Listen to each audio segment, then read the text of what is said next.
Hello दोस्तों, नमस्कार दोस्तों, स्वागत है आप सभी का ऑनलाइन होस्ट यूट्यूब चैनल पर। इस वीडियो में हम बात कर रहे हैं कई बड़ी और लेटेस्ट अपडेट के बारे में जो कि संबंधित है एलटी ग्रेड भर्ती को लेकर। एलटी ग्रेड भर्ती की परीक्षा की अगर बात की जाए तो आप जानते हैं कि एलटी ग्रेड की परीक्षा अब सभी विषयों की कंप्लीट हो गई है।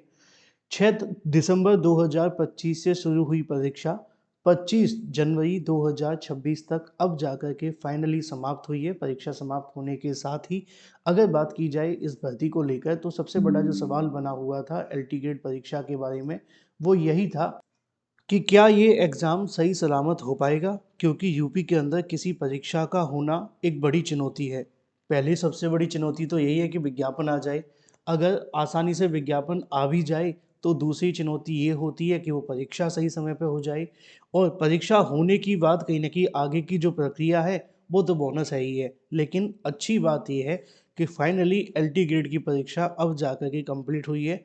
जैसे-तैसे करके कहीं न कहीं अलग-अलग पार्ट्स में कराते हुए ऑलमोस्ट सभी विषयों की परीक्षा हो गई है। लेकिन एक विषय जिसकी विषय की कंप्यूटर की बात की जाए, उसका एग्ज़ाम अभी होना है, चूँकि आप जानते हैं कि उसके लिए नियमावली में संशोधन चल रहा है और नियमावली संशोधन होने के बाद में उसकी जो परीक्षा है वो आयोजित की जाएगी। इससे पहले भी मैंने आप सभी को बताया था कि उसकी परीक्षा कराए जाने के संबंध में उत्तर प्रदेश लोक सेवा आयोग के माध्यम से शासन को कहीं न कहीं जानकारी भेजी गई है और जल्द ही उनकी तरफ से रिवर्ट आने के बाद, लेकिन चलो जैसे भी सही, मुश्किलों के साथ ही परीक्षा कंप्लीट हो गई है, कंप्यूटर की रह गई है वो भी हो जाएगी। लेकिन अब जैसे ही कंप्लीट होती है उसके बाद में सबसे बड़ा सवाल निकल कर के आया था कि आपकी जो परीक्षा हुई है उसका जो रिजल्ट है वो कब तक देखने के लिए मिलेगा, आगे की जो प्रक्रिया है वो किस तरीके से फॉलो होगी।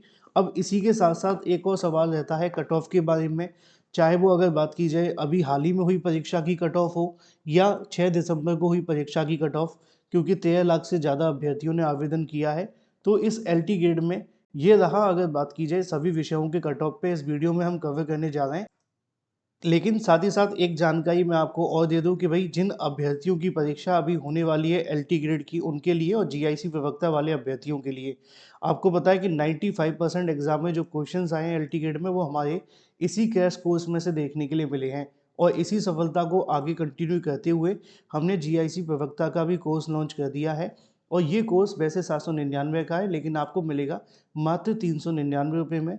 40,000 ऑनलाइन, 55 प्रैक्टिस सेट, इसके अलावा सभी इंपॉर्टेंट नोट्स मिलते हैं, 6 मंथ का करंट अफेयर मिलता है, 5,000 एक्सपेक्टेड क्वेश्चन मिलते हैं। 7986240141 पे पेमेंट करके आप इसे परचेज कर सकते हैं।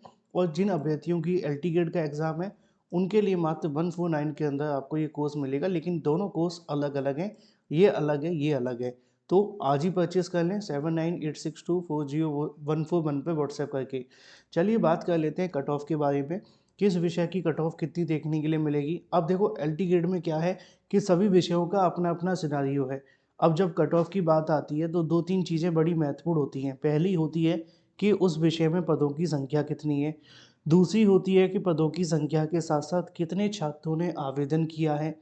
तीसरी और महत्वपूर्ण जानकारी ये भी रहती है कि उस विषय में आवेदन करने वाले अभ्यर्थियों के लिए सबसे ज़्यादा कहने की जो कॉमन चीज़ देखने के लिए मिलती है वो ये है कि अभ्यर्थियों ने कितने छात्रों ने परीक्षा दी। अब हर विषय में अलग-अलग ये आंकड़ा है, किसी में बड़ी संख्या में अभ्यर्थियों ने परीक्षा को दिया है, तो किसी में बड़ी संख्या के अंदर छात्रों ने परीक्षा छोड़ भी दी है।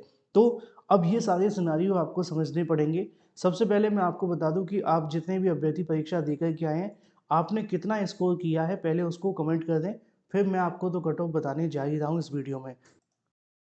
और आपने अगर कमेंट कर दिया कि टोटल आपने कितना स्कोर किया था, तो इसके बाद अब हम बात कर लेते हैं कि भाई क्या स्कोर रहना चाहिए हमारे लिए। देखो कोई कुछ कहेगा कोई कुछ कहेगा। एलटी ग्रेड के बारे में दो चीज़ें आपको बहुत अच्छे से समझ लेनी है। जब ये पिछली बार वैकेंसी निकाली गई थी एलटी ग्रेड के लिए तो खास चीज़ जो थी वो ये थी कि पिछली बार भी 4 लाख छात्रों ने आवेदन किया था, लेकिन बावजूद इसके बड़ी संख्या में सीटें खाली रह गई थी। सीटें खाली रहने की सबसे बड़ी वजह क्या रहती है, वो ये रहती है कि नेगेटिव मार्किंग भी तो होती है। क्योंकि मान लो अगर आपने 60 क्वेश्चन अटेम्प्ट किए ही थे या आपने 70 क्वेश्चन अटेम्प्ट किए थे, तो जब आप 60 या 70 अटेम्प्ट करते हो और उसके बाद में जब एग्ज़ाम दे करके घर पे आते हो, 2-4 क्वेश्चन तो आपके उसी टाइम कम हो जाते हैं। उसके बाद में जो ख़ास चीज़ देखने के लिए मिलती है वो ये रहती है कि उसके बाद भी आप इतने क्वेश्चन जब अटेम्प्ट कर लेते हैं, तो ऑफ़िशियल आंसर की आने के बाद एक दो क्वेश्चन आपका और गलत हो जाता है। अब एक क्वेश्चन आपका गलत हुआ प्लस आपके नेगेटिव मार्किंग की वजह से जो 1/3 है वो और ज़्यादा इम्पेक्ट कर देता है, तो इसकी वजह से चीज़ें बिगड़ जाती हैं। तो असल में यहाँ पे दो तीन चीज़ों को अगर ध्यान से हम समझें तो इतना आसान नहीं है कि अगर आपको कोई कहे कि आपके 80 सही होने चाहिए, आपके इतने होने चाहिए, 90 होने चाहिए, नहीं। आपको बस इतना समझना है कि एलटी ग्रेड की जो एग्ज़ाम की कट ऑफ है बहुत ज़्यादा हाई नहीं रहती है। अगर आपने पिछली कट ऑफ भी उठा करके देखी हो तो उसमें भी ऐसा नहीं था। उसमें भी कट ऑफ काफ़ी ज़्यादा कम रही थी अकॉर्डिंग टू छात्रों के मुताबिक।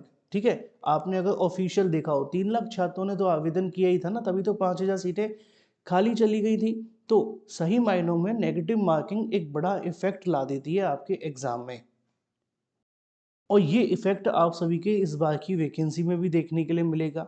तो बेसिकली मैं आपको सब्जेक्ट वाइज़ जो कट ऑफ बनाऊँगा या सब्जेक्ट वाइज़ जो कट ऑफ बताऊँगा, उसके लिए मैं आपको एक अलग वीडियो डेडिकेटेड बनाऊँगा, क्योंकि अलग-अलग सब्जेक्ट की अलग-अलग कट ऑफ रह सकती है। लेकिन फ़िलहाल रफ़ली कट ऑफ आपको समझ लेनी है कि भई हमारे कितने सही होने चाहिए और कितने कट ऑफ पर या कितने आप सभी के सही होने पर आप मेंस दे सकते हैं, यानी कि प्री आपका क्वालिफाई हो जाएगा, आप मेंस दे पाएंगे। इसको आपको समझने के लिए मैंने आपके लिए एक रफली कट ऑफ रखी है। रफली यानी कि वो सभी के लिए ऑलमोस्ट होगी। सभी के लिए मतलब ये है कि अगर आप यूआर कैटेगरी से आ रहे हैं, महिला हैं, तो 70 से 72 के बीच में अगर आपके हैं तो निश्चित तौर पे आप एग्ज़ाम में क्वालिफाई हो जाएंगे मेंस के लिए। अगर आप मेल हैं तो 71 से लेकर 73 के बीच में होंगे तो भी आप क्वालिफाई हो जाएंगे। इससे ज़्यादा नहीं जाएगी, क्योंकि ये सिर्फ क्वालिफाइंग है, ऐसा नहीं है कि यहाँ पर सभी को नौकरी मिलने वाली है। तो कट ऑफ इतनी हाई नहीं रहेगी जितनी बताई जा रही है। ओबीसी के लिए बात की जाए तो 68 से लेकर 70 के बीच में आसानी से महिलाएं निकल सकती हैं, और जो पुरुष हैं वो 69 से 72 के बीच में। रही बात अगर एससी की, तो महिला है तो आप जानते हैं कि 64 से 66, और इसके अलावा वो पुरुष की बात की जाए तो 65 से 68 के बीच में रह सकती हैं। एसटी को लेकर मैंने बता दिया है 61 और 63, इसके अलावा 60 और 64। अगर कोई पीएच कैटेगरी से है तो वो भी अपना इतना ही मान करके चलें कि जो एससी और एसटी का है उसके बीच में आपका रहेगा। तो इतने क्वेश्चन पे आप आसानी से मेंस के लिए क्वालिफाई हो सकते हैं।